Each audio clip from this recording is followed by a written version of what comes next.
Nakakatuwa pong pagmasdan ng dalawang pusang ito na sobrang nagkikare sa bawat isa. Kita po naman natin na sila ay nagsishare ng kanilang pagkain sa isa't isa. Napakagandang tignan. Ganyan din po nawa ang bawat isa sa anin. Maging mapagbigay dahil sa ating pagmamalasakit at pagkikare sa ating. Bakit kaya?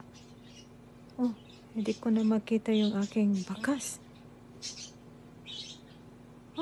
Nasaan na? Nawawala. Kakapagtaka talaga. Oh no. Paano kaya ako makababa dito? Nabuksan na yung pintuan. Nako, dadan ako. Mahulog na ako. Dali, kapit ako ng mahigpit. Mahulog na ako. Ay, salamat.